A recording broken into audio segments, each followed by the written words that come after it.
Hi guys, and welcome back to another episode of Crypto Scoop FM. I know I've been missing in action, but in this episode, I promise I will make up for it because there's a lot happening in this market. You have the CPI and PPI data coming in. PPI was pretty good. It was actually lower than estimate. But CPI kind of disappointed because it was right at the estimation level.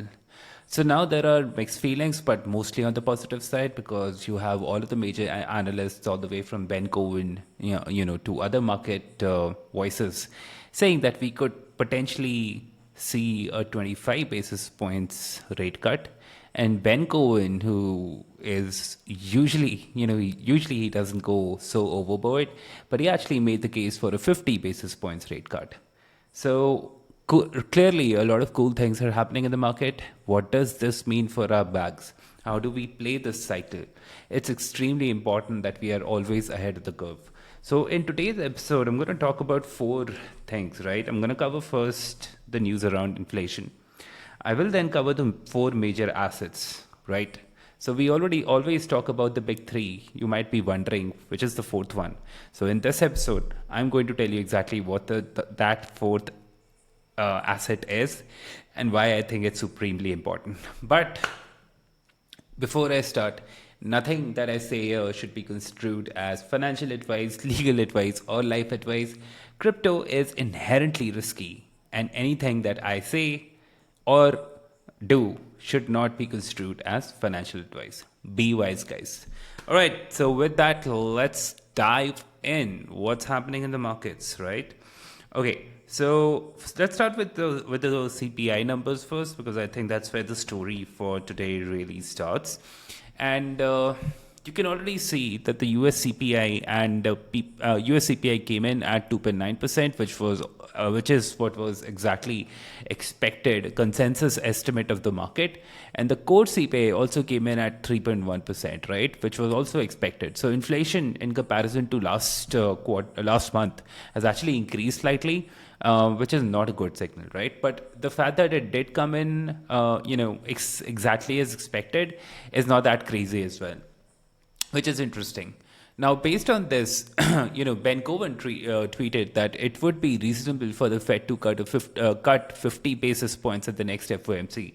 So, if you're not aware, the next FOMC meeting is on the 17th of September, and this is the coming Friday. So he says that unemployment rate is trending higher. It's now close to 4.3%. Initial claims just had an unseasonal spike to 263,000. So that's the number of unemployed people in the US right now.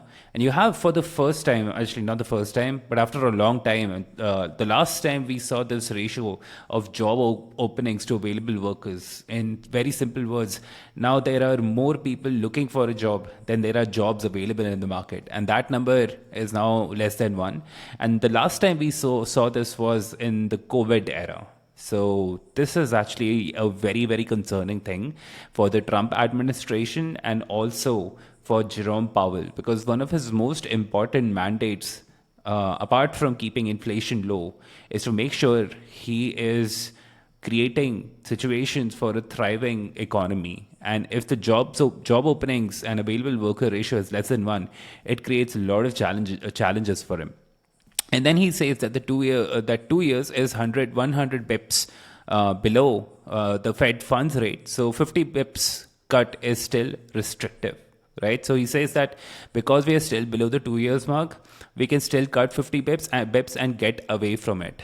But then he goes on to say that the market is only expecting a 25 bips cut. Now, the rationale here is that there is a worry that the impending tariffs that are out there is probably causing folks to still not fully come to terms with the idea that there could be a 50 basis points rate cut. And I kind of agree with him because Jerome Powell is kind of in this rock and hard place, because on one side there is fear of a recession, there is fear that people are losing their jobs. You have the PPI number coming down, but you had CPI going up or meeting expectations, but month on month it had an increase. So he must be extremely. It's a very tight rope to walk for him, and this is also challenging for Trump because he came in with the mandate of making America stronger again, the economy stronger again, and if he is not able to do that, it's going to be extremely challenging for him. And the evidence of that, one of the key metrics that we closely observe to see the strength of an economy is unemployment. And if the unemployment numbers are going up, and in fact, I also found one more statistic around the fact that the unemployment levels between the age group of 16 to 24 years old, guys. So these are people who are just coming out of college or coming out of high school. Those numbers are at record levels, guys.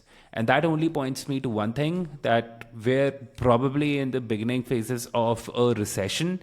And when that happens, you're going to see a flurry of rate cuts, because without rate cuts, there is no other weapon or no other lever available with the government, or with, should I say, the Fed, to boost the economy, right? So keep that in mind, because that's going to be the basis of my thesis today on how I see the markets evolving.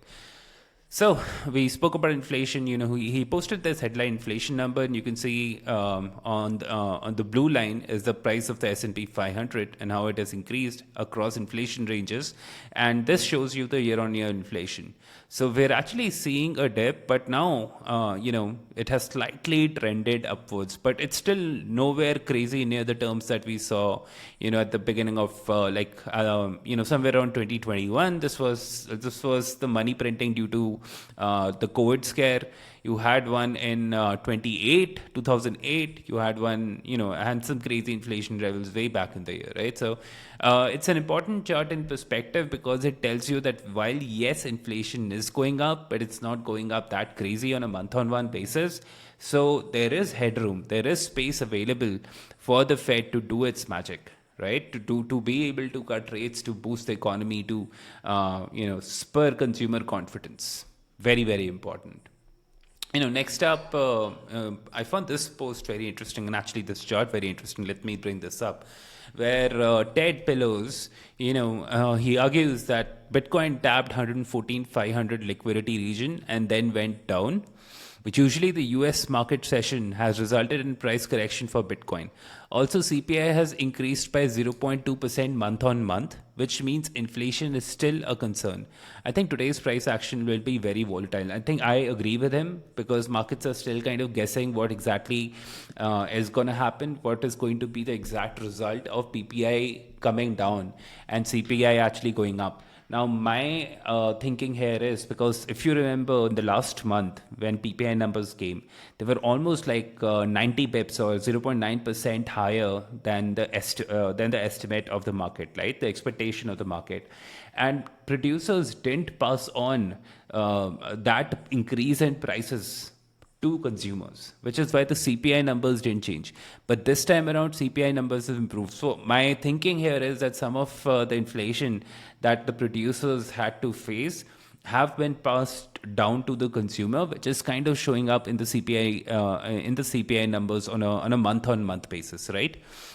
Interesting thing to see. There was a little bit of volatility, but I think the latest price charts that I was looking at, BTC is now comfortably trailing at 114. So markets have clearly responded positively to this assessment, which is a good thing. Now, I'm going to come back to all of the headline charts in a bit, but the key thing to know here is that markets are responding well, and Ted Pillow's assumption of there's going to be some kind of a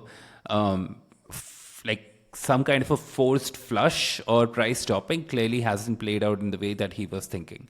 Moving on, interesting news around Bitcoin. 3 dormant wallets with $108 million worth of BTC have suddenly activated after 13 years.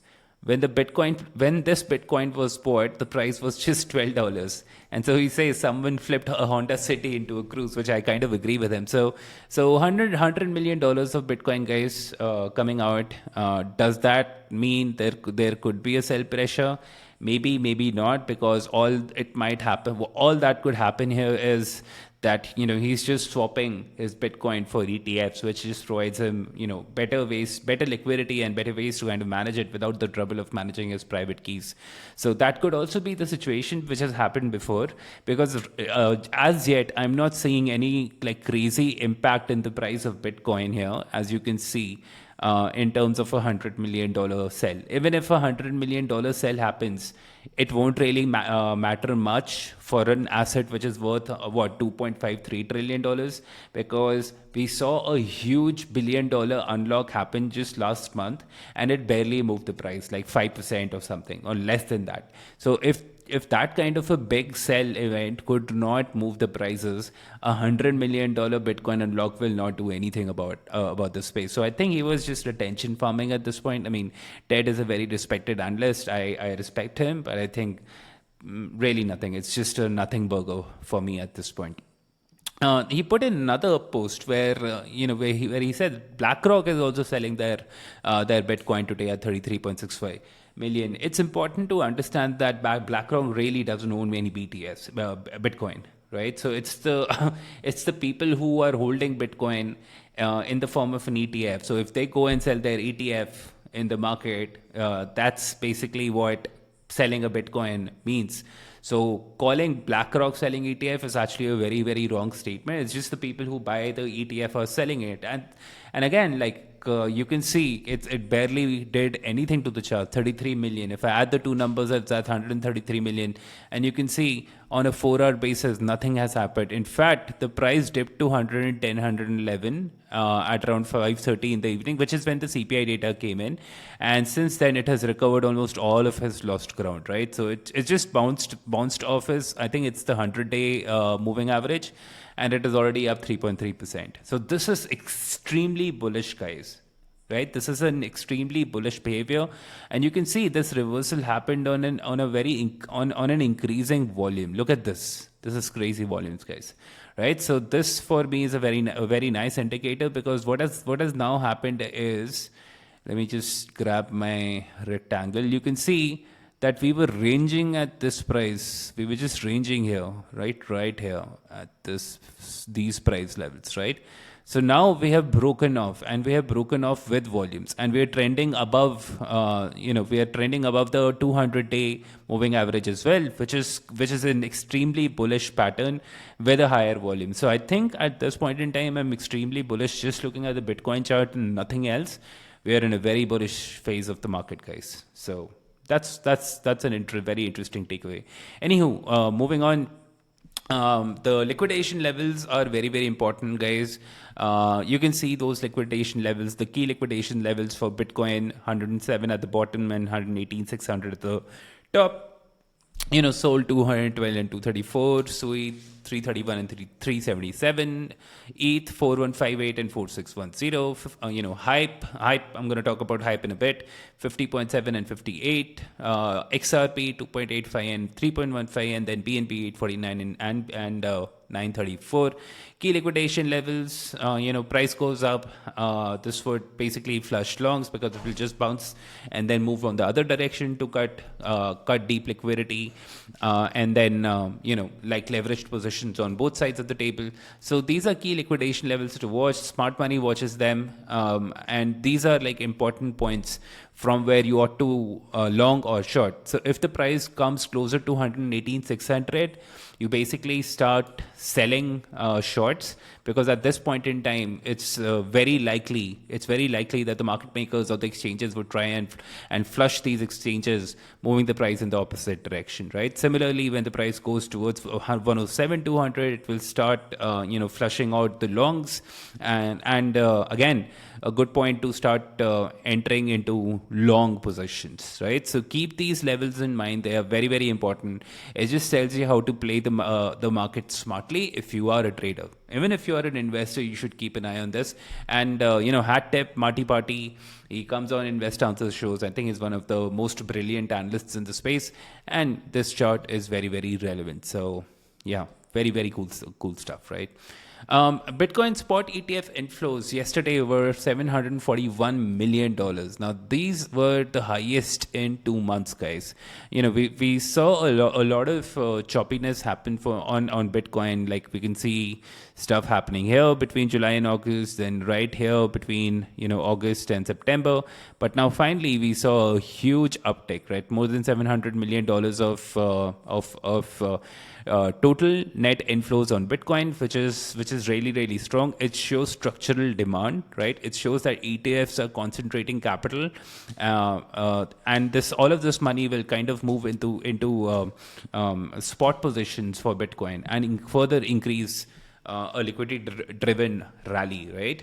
So very important chart. In fact, if I look at far side, and we look at ETH inflows as well, which is an important number to keep an eye on.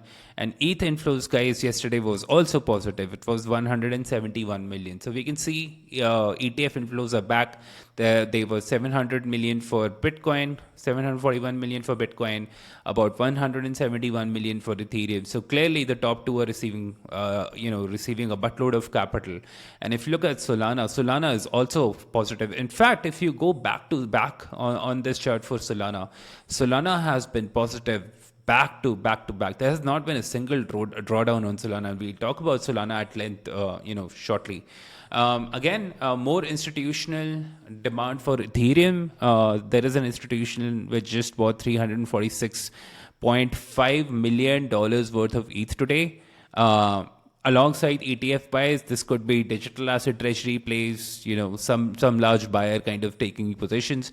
Again, very bullish for the Ethereum chart. In fact, if we go back and look at the Ethereum chart, you can see it. Let's look at the 4-hour chart. So we can see that the rate cut which happened now. Let me just zoom in a little bit and just make it a little bigger, right? So yeah, so the announcement happened somewhere around 5:30 earlier today, which is right here, and it did nothing to the price chart. In fact, this tip, right, which was whatever the gain was, it got down and then it climbed up again. So it had a very similar rally to Bitcoin. It just came down to this level right here, right? And then from here, we're up almost how much? How much are we up? I think we should be up close to 2%. So let's see. Yeah, almost 2.5%. We're already up, which is a very bullish pattern.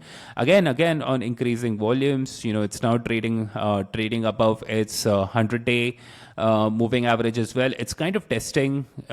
It is also kind of now crossing its 200-day moving average, which is also very bullish indicator, guys. So ETH remains extremely strong. Bitcoin remains extremely strong. Let's move on to let's move further, guys. Then you still have more ETH ETFs buying. So we have about 300 million here, about 200 million here, about 170 million odd in ETFs. So clearly, almost $1 billion of capital has floated into the ETF market, and that into the ETH market, and that will prop up prices even further, guys. So extremely bullish, right? We should never lose plot of where we are in this cycle. And the truth is, and this chart is very important. It's posted by Gordon or Altcoin, which shows the dominance of others in terms of the total market cap. And if you look at if you compare the chart performance between 2017 and 2025, we're pretty much seeing the same pattern in the chart. Right, so we had others dominant fall off a cliff, and then it started ranging again, which is where it is. And now we're at that point when we can actually see a breakout happen. And when that breakout happened, you can already see what happened to the others dominant in 2017. And we're just sitting at the cusp of that breakout, right? So any moment we can start seeing a rally. Of course, you can see in the chart that a rally is never clean. It will go up, it will come down radically 50%, then go up again, then come down radically 50%. And a lot of people will flush out because this is exactly how a typical market behavior happens. But then look at the final rally. Then it just goes and goes and goes. So my thesis is still intact because we don't have crazy inflation numbers, because we have unemployment numbers going up. there is a very strong probability that rate cuts will lead to a crazy rally, and this is the crazy rally that altcoin Gordon is talking about, and I think we're sitting right here, right? So you don't need to FOMO if you haven't taken your positions. This is the time, but you have to be strategic about it. And in my next video, I'm going to bring you my exact thesis, the exact coins. But let's just look at the larger picture, right? So, okay, we talked about BTC, we talked about ETH, we talked about inflation. Now would be a good point to kind of take a step back and talk about the next big wig, right? Now I want to talk about Solana. So before I cover Ford, right, which is the new which is the new digital asset strategy company, which has raised $1.6 billion in the open market to buy Solana, which is a, I'm sorry guys, which is a joint venture between Galaxy, Jump Crypto, and Multicoin Capital. You can already see these. This is freaking crazy, guys, and I'll tell you why it is. Let me just drink water.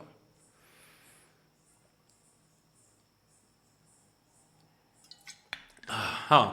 So the reason why this is extremely bullish in my point of view, and by the way, Marc Antonio is the head of DeFi at Galaxy. Galaxy, by the way, also launched their token, their stock, and this is the first time when a regulated stock with the approval of the Security and Exchange Commission was issued on the Solana blockchain.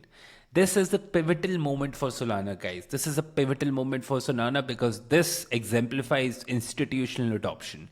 This exemplifies that TradFi is looking at the Solana blockchain for its IPOs, guys, for its initial public market offerings. And if you can't understand or fathom how big it is going to be, let me tell you the entire story. But let's go through Marcantonio's post, and then we look at the Solana chart as well. So what is the value proposition of Ford, which is basically the company that these three entities have set up together to become a digital asset strategy company for Solana, right? So he says that you have two options, right? Your first option is to buy native Sol, custody it, and then stake it and manage it yourself, right? So that's a lot of it's a cumbersome process for the average retail investor, or even for institutional investors. So what is the other alternative? You can buy Ford, which is the ticker for the Ford company, and you have Sol, which is managed by the best crypto asset manager on earth, which is Galaxy, the best high frequency trading firm that built Firedancer, which is Jump Crypto, and the strategic visionaries that led every Solana round, which is Multicoin Capital. So Multicoin Capital was the first lead investor at Solana. It's a venture capital firm. It's led by this dude called Kyle Samani, who is going to be the executive chairman of this organization. And he, together with Galaxy and Jump, will basically manage the underlying Solana on-chain, right? So I feel this is a killer combination, and with this happening, Tom Lee at Bitmain, who's running a huge digital asset strategy company for Ethereum, is going to really feel the heat. If you don't want a direct exposure to Solana, I think looking at the Ford ticker might be worth it, right? Again, no financial advice. Anywho, but let's quickly look at the Solana chart as well, because I think of all the charts that I have seen today, Bitcoin, Ethereum, or anyone, I have not seen anything as bullish as Solana. So let's look at what happened in the 4-hour chart, right? Let's zoom in and see. Let me just make it a little bigger so the trends are clear to us, right? So 5:30 we had the announcement come in. So 5:30 would be somewhere around right here, right? So again, we saw a little dip, nothing happened, and look at the price performance, guys. Since this dip right here at the announcement, we have seen a stellar 7% increase in Solana's price, right? And if I zoom out, you can already see that once we broke this pattern on the 5th of September, we've just been, we were in this long-term ranging zone. Let me just close this gap a little bit. So we were right here, right? Let me just get the tangle so you can see. Okay, so this is the range top that we had, and this is what we had to break. So at somewhere around this point, right? This point, right here on the 10th of September, which is yesterday.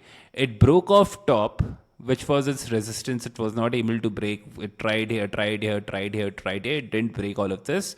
And then it broke off, right? So now it's trending at 2227. And if we go back, right, if you look at the weekly price chart for Solana, it should be very clear that it's now, overall a huge cup and handle. Even in the short time frame, it is kind of making this cup and handle format and breaking through on the top.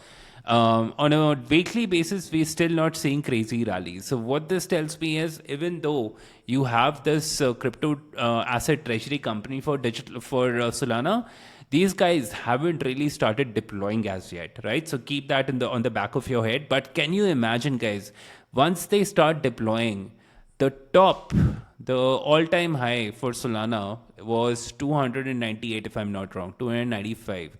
So how far along is that? We have hardly any resistance. Oh, we have one resistance here, which is at 12%, and then we have one resistance here, which is at 29%. So once price breaks above 20, this number, because that's the that's the wick. If I look at the opening price, right? If I look at the candle opening, then we're just looking at 11% raise. So at 11%, it will simply just go to, it will be much easier for it to break its rally. But the only confirmation that I'm looking at the chart is this happening with crazy volumes? And I want that confirmation. I think it's still a very, very bullish pattern for all, purposes. But it's worth keeping an eye on how volumes play out, right? So this is Solana, guys. More good news for Solana. Solana's total value locked, right? This is the value of all of the assets that are deposited in various smart contract pools on Solana, and this number has reached an all-time high of $12 billion for Solana. I think last it almost touched 12 billion in the beginning of this year, but now it has penetrated that, and it has achieved a new all-time high, which is so cool, guys, right? So clearly a lot of interest, not just at the surface level for Solana, but also underneath for all of the applications and services that are built on Solana. There is an incredible demand for those applications, right? Circle, and we'll talk about Circle again shortly. But this is good news. Circle has also minted approximately $250 million in USDC, which is their stable coin in Solana. So more liquidity is flowing into Solana. There is a digital asset treasury company for Solana. Price action is telling you it is killer. Galaxy has launched their tokenized equity share on Solana. Connect the dots, guys. Connect the dots. What do you think is going to happen? Alt season is going to happen. What altcoin? What altcoin Gordon is saying is going to happen. We are right here. We're right at this cusp right now, and I have a strong feeling we're gonna get into that phase very, very quickly, right?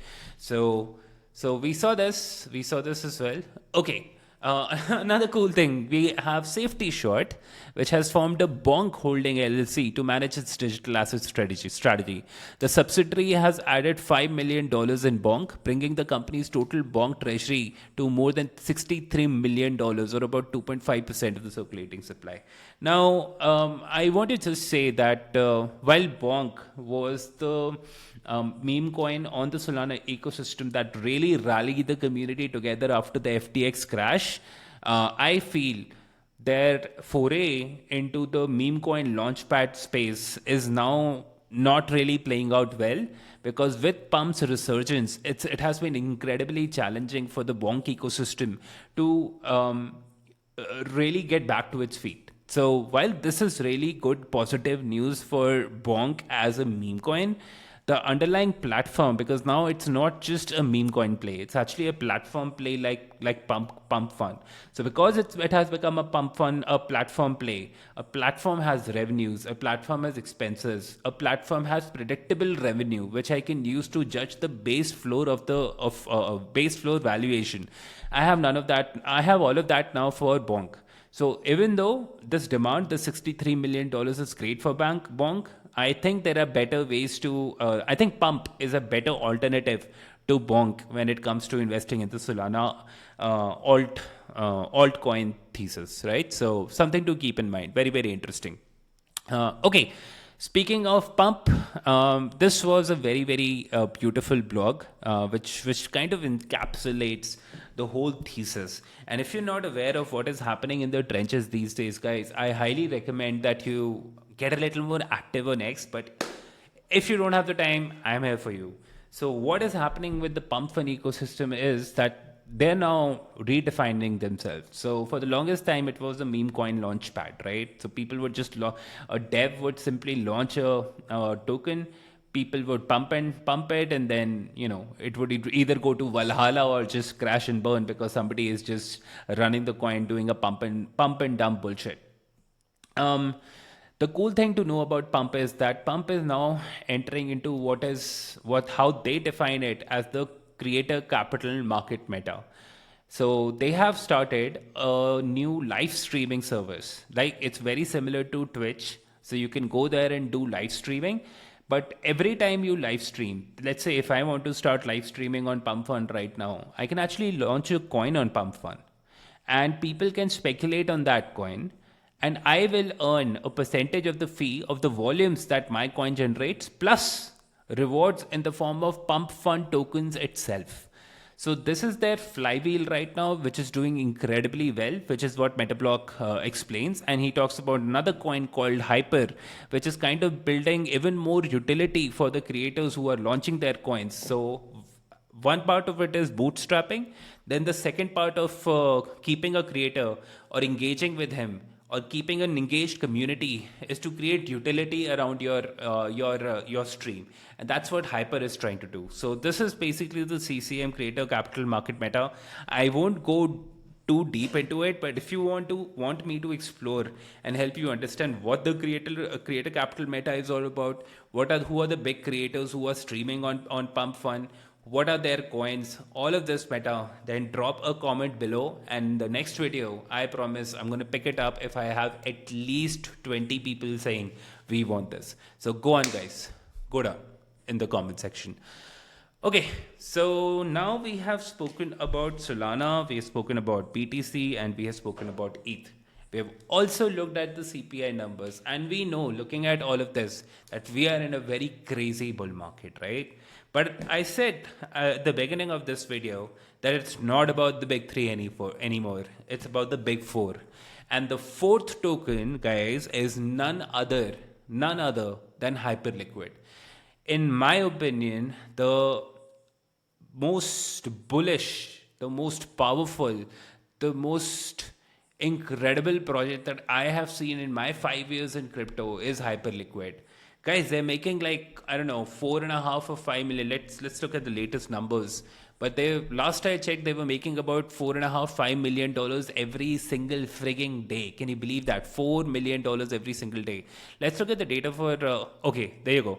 Hyperliquid made $2.8 million yesterday, guys, right? Compare that to Ethereum. Ethereum is at 1.6 million. Compare that to Tron. Compare that to Solana. It's more than double of Solana, with so many applications, with so many DATs, with so much happening on chain. Still, Solana is doing only half of what Hyperliquid is able to do.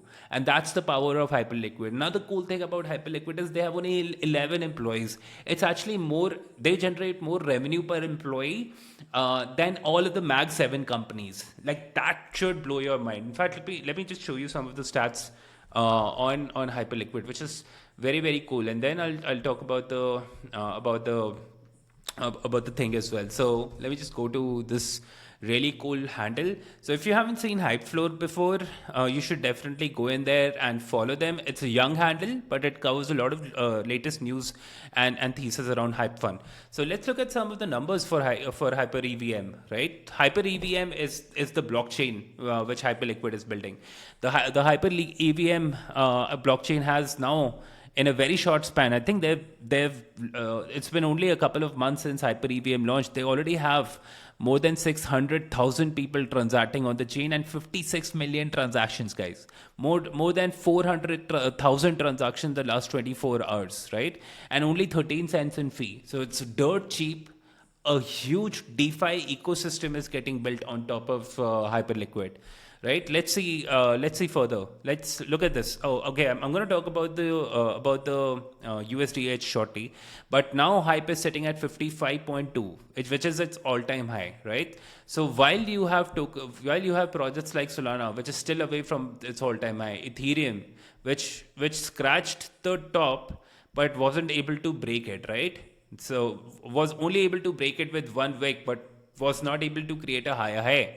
Then you have Bitcoin, which is trading below. But here you have Hyperliquid. Let me just pull up the Hyperliquid chart because I think this is the most beautiful, most bullish chart that I have personally seen in crypto in a while. Let me just add the Hyperliquid chart for you. So Hype USDT. Let's look at the KuCoin chart right here, and there you go. Look at this, guys. Look at this frigging chart. So after this dip in March, which was I think the best time to buy Hyperliquid, because after it broke off this range, let me just mark it on the chart for you so it's clear. Let me get this rectangle. So right here, this was it. So this period right here, right, is when it broke off.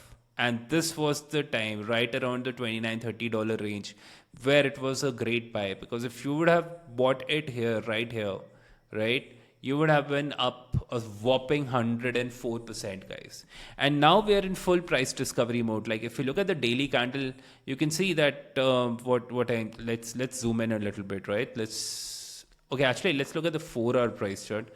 I'll make it bigger so you guys can see, and slightly shorter as well, a little more, yeah. So this happened. Look at this. 530 is right here, right? So price opened, it clipped down, went up, clipped down, and now it's back up again, right? So it's now into full price discovery zone. There is no prior history for where it will stop.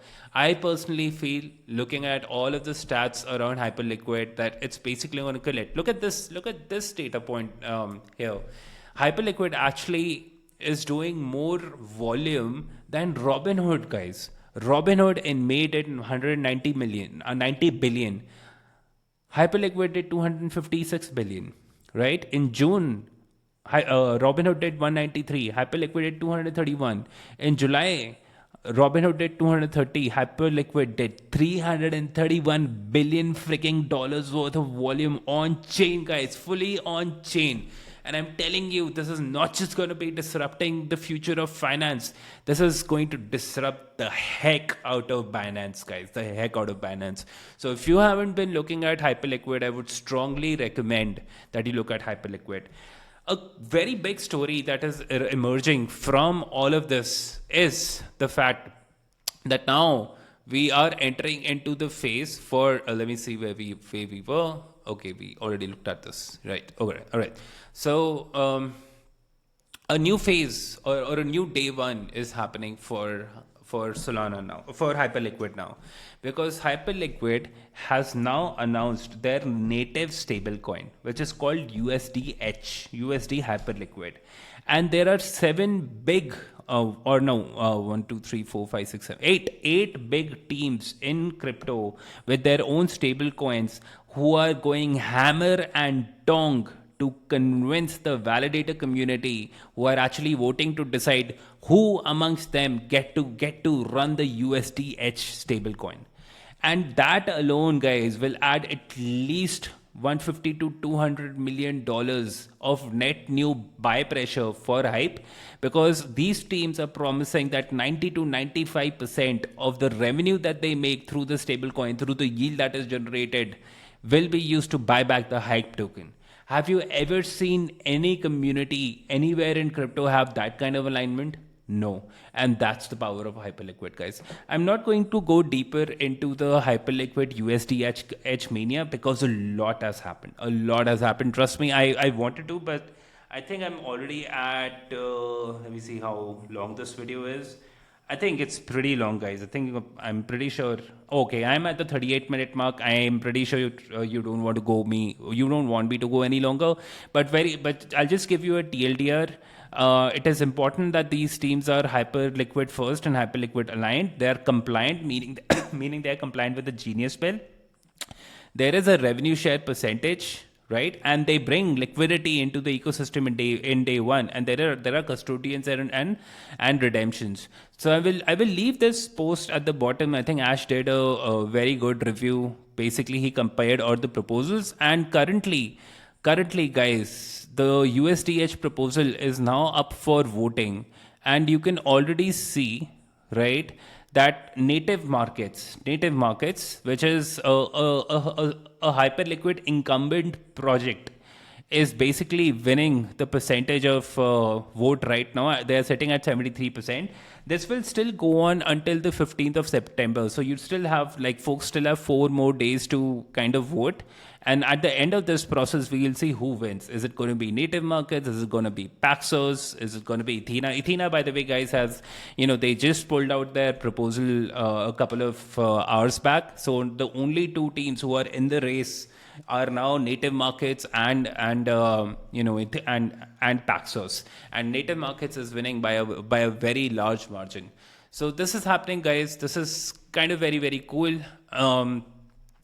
Just to make sure that hyperliquid team, they don't have a dominant say on what's happening, and to make this process entirely decentralized, they have also decided that any hyperliquid stake that the foundation of the team has done through to any of the validators, that stake will not count towards the voting to decide who will get the USDH ticket to run, which I think is a very positive thing, because there is a lot of fund in the market for some very weird reason that hyperliquid is not decentralized. Yes, I agree they have only 24 validators, but the governance is extremely decentralized, and this is proof.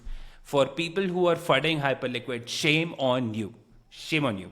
Anyways, now, yeah, you might be thinking, I am too emotional about hyperliquid, or that, I'm a hyperliquid maxi. Well, I want to say that good projects in this space are extremely rare, and when I see one, I want to believe in them, and I want to give them all my support. And I think I love Solana, I love Ethereum, I love Polygon, I loved it. I worked at Polygon before, but there is no team that comes even closer when it comes to the performance, the sheer performance of the product, the deep liquidity, and the challenge that they pose to these massive cash grabbing, token grabbing, centralized entities like Binance and others, which take a bulk of token supply away from young teams. I think that's a model that is waiting to be fixed, and Hyperliquid is the first time when we're seeing a visionary founder and a visionary team coming together to solve a very hard problem in finance. So that's my thesis of Hyperliquid, guys, right? Okay, so this is all we have on Hyperliquid. I will quickly cover Tobias's post. I'm not going to go through it, but basically Circle today, or Circle's USDC, is the predominant stablecoin on the Hyperliquid blockchain. In fact, if you want to use the Hyperliquid trading platform today, you have to bridge USDC to Arbitrum first, and then use the Arbitrum Hyperliquid bridge to bridge assets from Arbitrum to the Hyperliquid chain to Hyperliquid to use the Hyperliquid trading platform.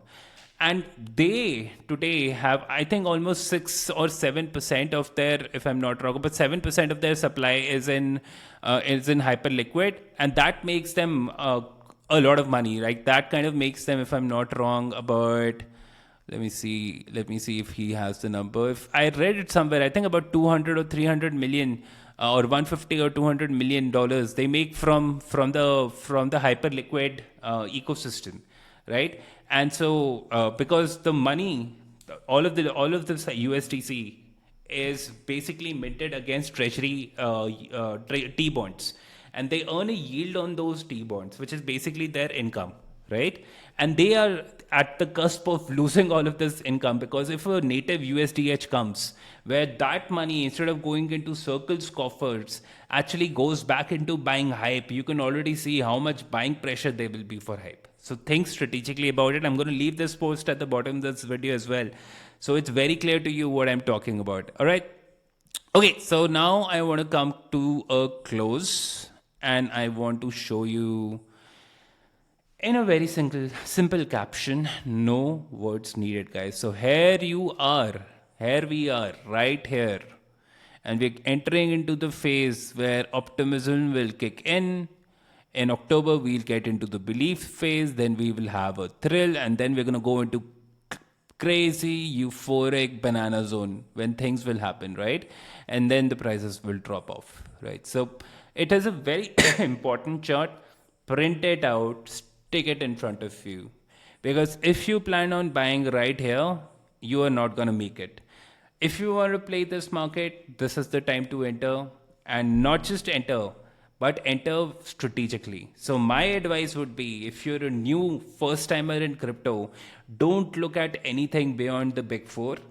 Buy Bitcoin, buy Ethereum, buy Solana, buy Hyperliquid.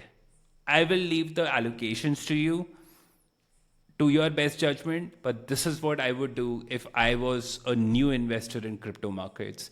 If you want to take on more risk, then maybe you can go further down the risk curve. I don't think you need to. Only these four assets will give you pretty solid returns. But if you do, in my next video, I'm gonna cover that alpha. Alright guys, so with that, we come to an end to a rather long show. I hope you enjoyed it. I had a lot of fun recording it. I was away for a couple of days. I could not make videos. But now here I am recording and making great videos for you. So if you love this video, smash that like button, drop your comments, tell me what you liked about it. Would you want me to do a deeper video on creative capital markets? If yes, drop a hi and I'm going to do it right. See ya.